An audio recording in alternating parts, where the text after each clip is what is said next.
Bom dia a todos, graça e paz do Senhor Jesus seja com todos nós. Uma ótima terça-feira para todos. Hoje é dia 6 de dezembro de 2022. Seja muito bem-vindo ao nosso devocional de hoje. E nessa terça-feira, 6 de dezembro, nós vamos para o 8º dia do devocional Boas Novas de Grande Alegria. É um devocional especial para o período de Natal, onde nós vamos falar do assunto relacionado especialmente à encarnação de Cristo, à encarnação do Verbo. Hoje, nesse 8º dia, o tema do devocional é a estrela sobrenatural de Belém. E eu quero ler, começando aqui então, vou ler todo o devocional, vou começar aqui com o texto de Mateus capítulo 2, versículo 2. Então, diz assim o texto: Onde está o recém-nascido rei dos judeus? Porque vimos a sua estrela no oriente e viemos para adorá-lo. Repetidamente, a Bíblia frustra a nossa curiosidade sobre como certas coisas aconteceram. Como esta estrela fez os magos irem do Oriente até Jerusalém. Não é dito que a estrela os guiou ou foi adiante deles no caminho até Jerusalém. É dito apenas que eles viram uma estrela no Oriente e foram a Jerusalém. E como aquela estrela os precedia no pequeno percurso de 8 quilômetros de Jerusalém a Belém, como diz o versículo 9.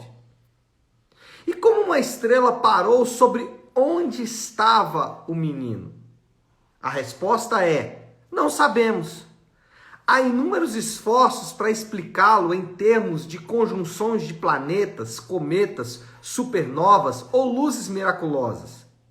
Simplesmente não sabemos.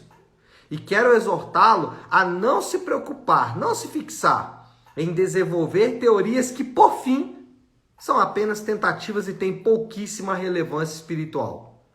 Eu arrisco uma generalização para alertá-lo.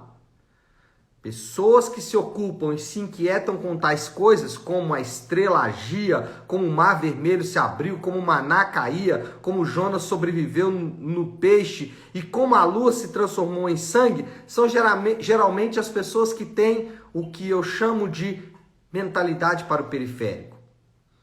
Você não vê nelas um profundo apreço pelas grandes coisas centrais do Evangelho, a santidade de Deus, o horror do pecado, a incapacidade do homem, a morte de Cristo, a justificação somente pela fé, a obra santificadora do Espírito, a glória do retorno de Cristo e o juízo final. Tais pessoas sempre parecem estar conduzindo você a um desvio com algum novo artigo ou livro sobre o qual estão entusiasmados, lidando apenas com algo periférico. Há pouco regozijo nas grandes realidades centrais. Mas o que é claro sobre essa questão da estrela é que ela está fazendo o que não pode fazer sozinha. Ela está guiando os magos ao Filho de Deus a fim de que o adorem. Há apenas uma pessoa no pensamento bíblico que pode estar por trás dessa intencionalidade nas estrelas: o próprio Deus. Assim, a lição é clara. Deus está guiando estrangeiros a Cristo para que o adorem.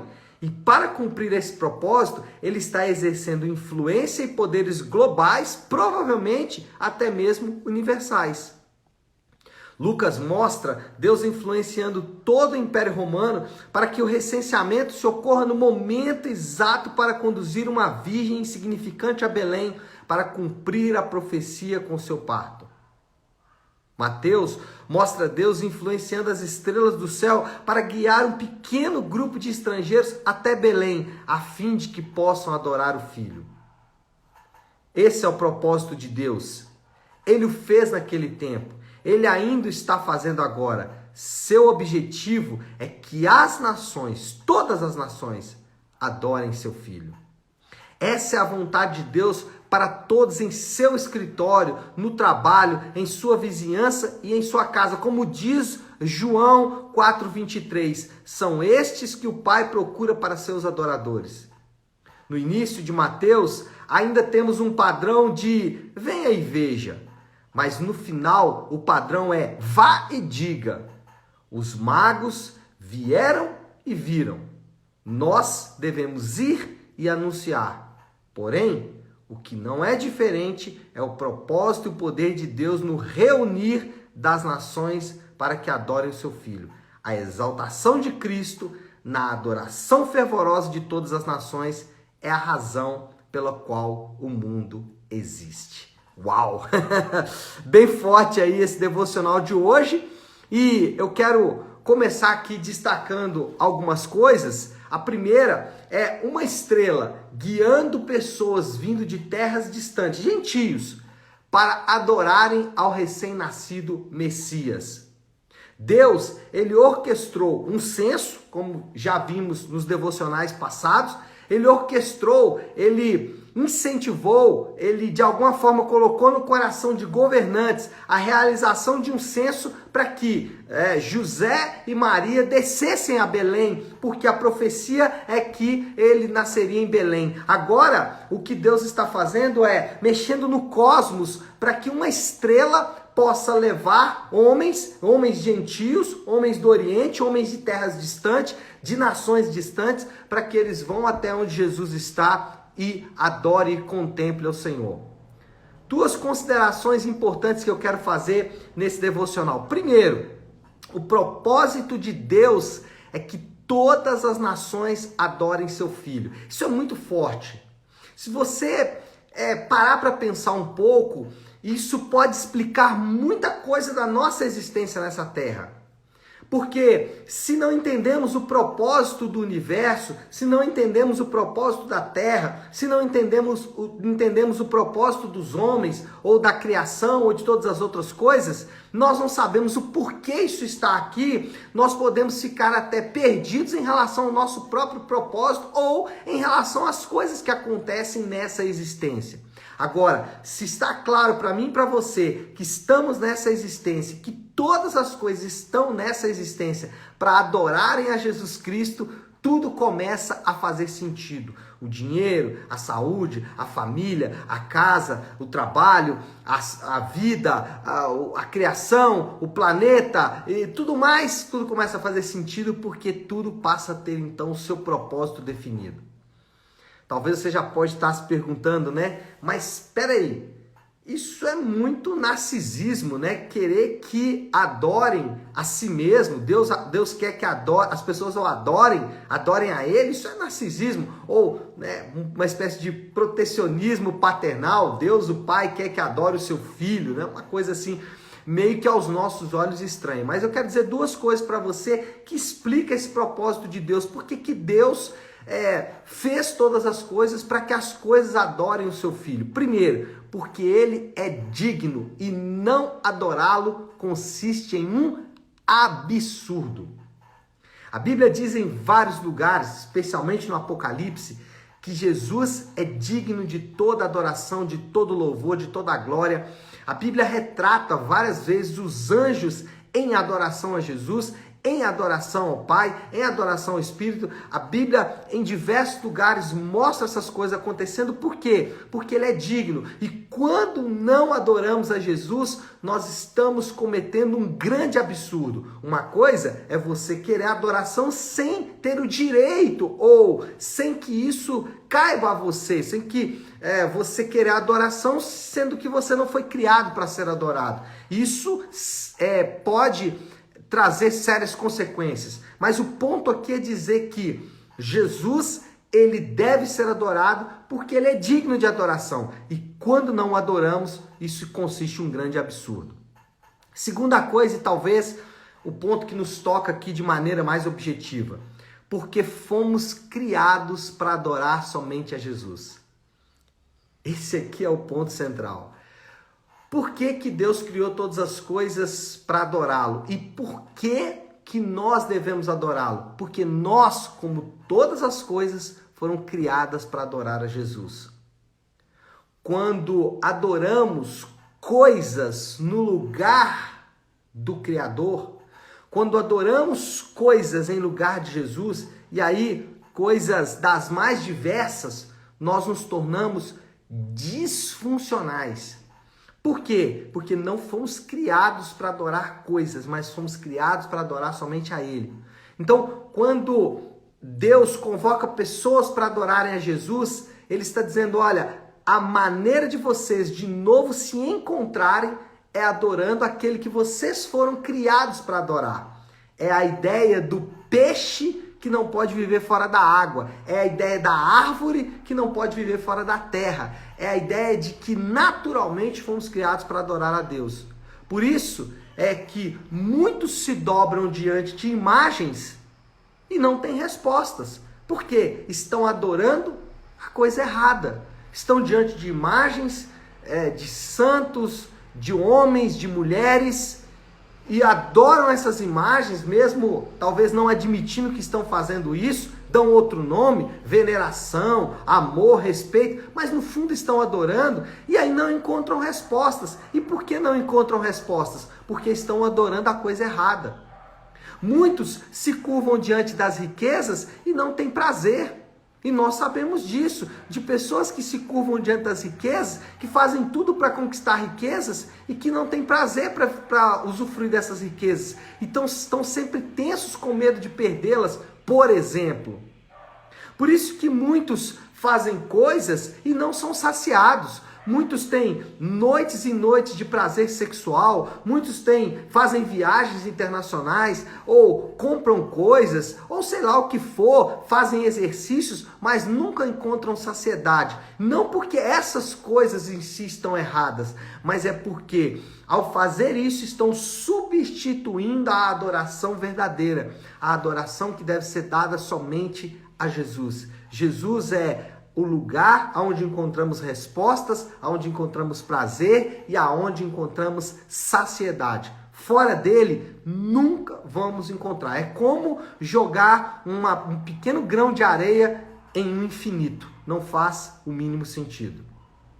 Então, a primeira consideração importante é: o propósito de Deus é que todas as nações adorem seu Filho. Segunda consideração importante: nossa tarefa é ir e anunciar a todas as nações. Eu gosto dessa ênfase que o Piper dá aqui na mudança do perfil. Em Mateus 2 é o venha e veja. Em Mateus 28 é vá e anuncie.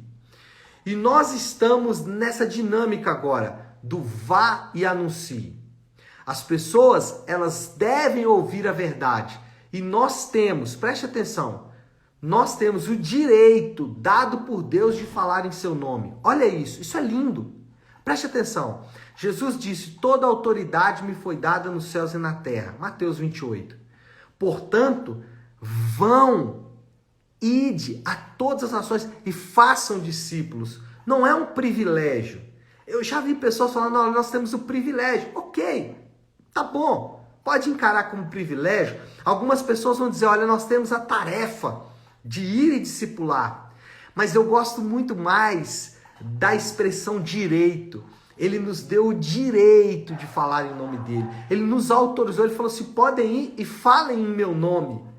Isso é glorioso, isso é maravilhoso. Pensa bem, você e eu, nós recebemos do Rei da Glória, daquele que governa as estrelas, daquele que governa os poderes dessa terra. Nós temos o direito dado por ele para falar em nome dele, para anunciar para as nações, olha, venham e adorem ao Rei, venham e conheçam o Rei.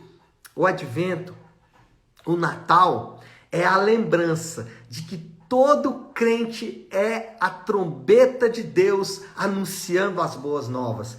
O Natal é esse lembrete, o Advento é esse lembrete de que nós temos esse direito de ser esse atalaia, de ser esse que vai gritar para todas as nações, vinde, adoramos o Rei.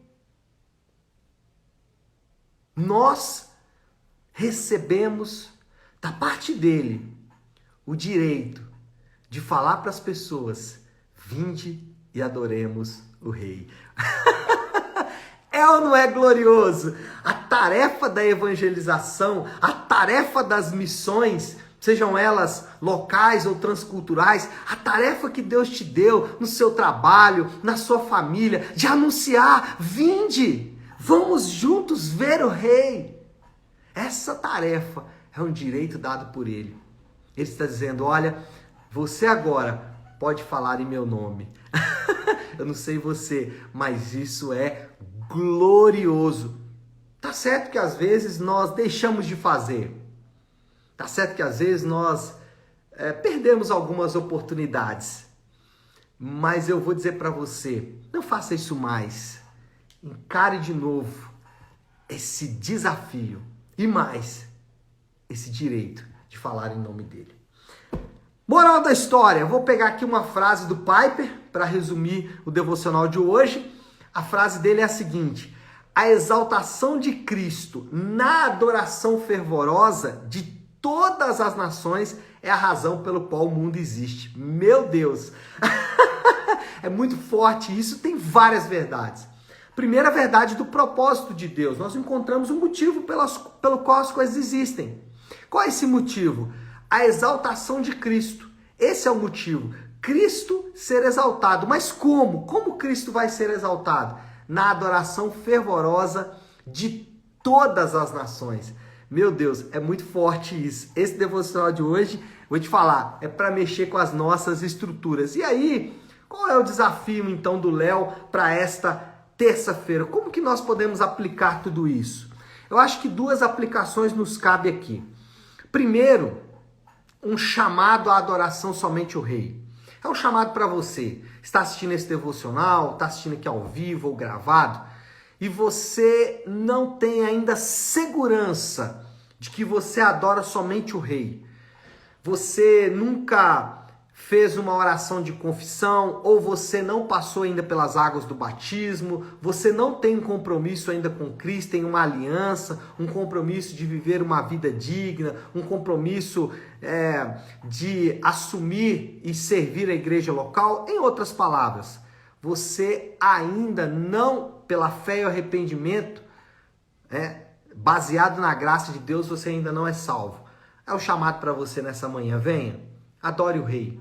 Deixe de adorar essas coisas e adore somente o Rei. Faça isso, confiando somente nele, fé e arrependimento dos seus pecados. Não há outro caminho, o caminho que o Senhor estabeleceu. Segunda aplicação, faça de tudo para que as pessoas ao seu redor adorem o Rei. Talvez você já é convertido. Eu acho que a maioria das pessoas que eu estou falando aqui já tem um compromisso com a sua igreja local. Então entenda, nós temos esse direito de fazer as pessoas ao nosso redor exaltar somente o Rei, adorar somente o Rei. E nós fazemos isso falando para elas: olha, eu tenho uma boa notícia para você. Qual é a boa notícia? A boa notícia é que fomos criados para adorar somente o Rei. Portanto, abandone os outros deuses e adore somente o Rei Jesus. Tá certo, meu povo? Então é isso. Vamos orar? Vamos colocar tudo isso aí diante de Deus. Se você puder, pare aí um instante aquilo que você está fazendo e vamos juntos buscar a Deus em oração. Querido Deus, Pai de amor, Deus de graça e de toda misericórdia, é diante do Senhor que nós nos colocamos agora, reconhecendo, Pai, que nossa mente é obscurecida, a nossa vontade, Senhor Deus, é tendenciosa em afastar-se do Senhor, mas nessa manhã recebemos e reconhecemos que o propósito do Senhor é que o Senhor seja adorado em todo o tempo. E em adoração ao Senhor nos colocamos agora, pedindo, meu Deus, que a glória do Senhor reflita sobre nós, para que possa refletir também sobre os nossos amigos, irmãos, familiares e colegas de trabalho. Nós oramos assim e o fazemos em nome do teu santo Filho Jesus. Amém, amém e amém. Amém, meu povo? Bom, então é isso. Nós vamos ficando por aqui. Que Deus te abençoe. Uma ótima, uma excelente terça-feira. Fiquem com Deus.